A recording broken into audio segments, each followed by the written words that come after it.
In this week's Parsha, Parshas Maatos-Maasei, Moshe Rabbeinu is approached by Reuven and Gad that they want to settle in the Eber Yarden, over the Trans-Jordan River.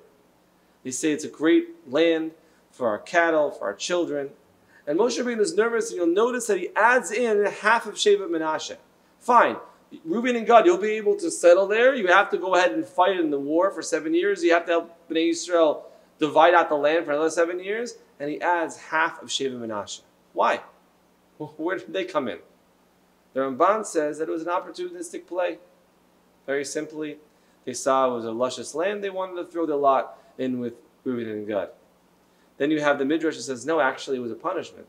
Yosef caused the brothers to tear their garments when he hid his identity, and when he went ahead and caused the brothers to cry out to God, they tore their garments. So in a certain sense, Menashe is being torn as well. Rabbi Daniel Goldberg from Avos Torah says the following answer. He says, actually, it was a mission.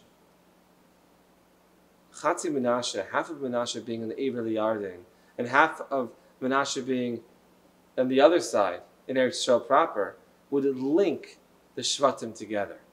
So whether you're east or west of the Yarden, Moshe Rabbeinu knew that he wanted to make sure that some of the family was Eber Yarden, some was in Eretz Yisrael, so that there'd be a bridge, so that there'd be a linkage between the two.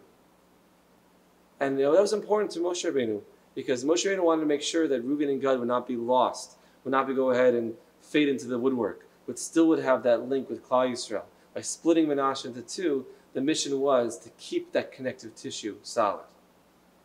Now all of us, we are actually a little bit more distant from Eretz Yisrael. We have the entire Atlantic Ocean. And it's important that we are always thinking about Eretz Yisrael in our minds.